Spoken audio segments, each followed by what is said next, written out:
Bonjour, nous sommes le 4 mai 1968, il est 13 heures. Bienvenue à l'Office de radio-télédiffusion du Forêt, la voix de son maître. Que s'est-il passé à Paris? Des échauffourées d'une violence inhabituelle ont opposé hier étudiants et policiers. L'émotion est vive dans tout le pays. Ce matin, à Paris, des étudiants continuent de manifester en soutien à leurs 14 camarades appréhendés la veille et condamnés. La police dégage les véhicules incendiés ou renversés. Comme nous l'avons craint, lors de notre journal d'hier soir de 20h, les violences n'ont pas baissé d'intensité au quartier latin. La police et la gendarmerie ont lancé des grenades lacrymogènes contre les manifestants qui ne cessaient de les bombarder à coups de pierre, de morceaux de fonte et de pavés. Certains manifestants allumaient des feux sur la chaussée pour décoller des plaques de goudron, dont ils se servaient comme projectiles. D'autres s'étaient posés sur les toits pour harceler les forces de l'ordre. À 20h, le bruit des grenades lacrymogènes se mêlait aux cris des manifestants « Libérez nos camarades ».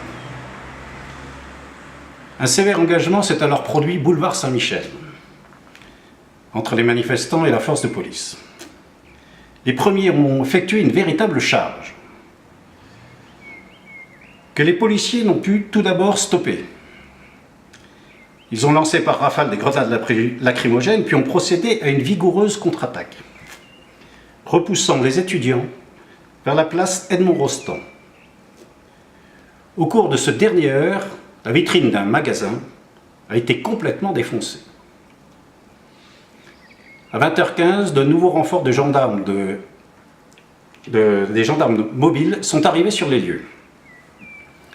Un certain nombre d'étudiants utilisaient des grenades confectionnées avec des boîtes de conserve et des mèches.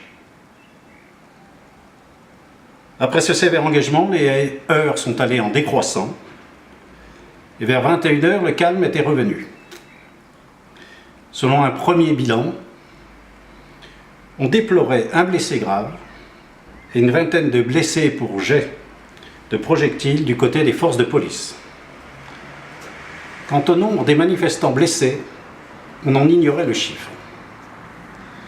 La police a procédé à 250 interpellations de porteurs d'armes diverses, barres de fer, pioches. De bonnes sources, on a appris que Cohn-Bendit, le leader des enragés de Nanterre, a été interpellé et gardé à vue.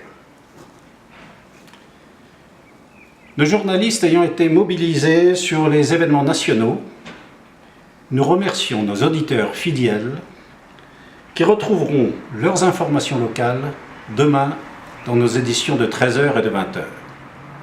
Bon appétit!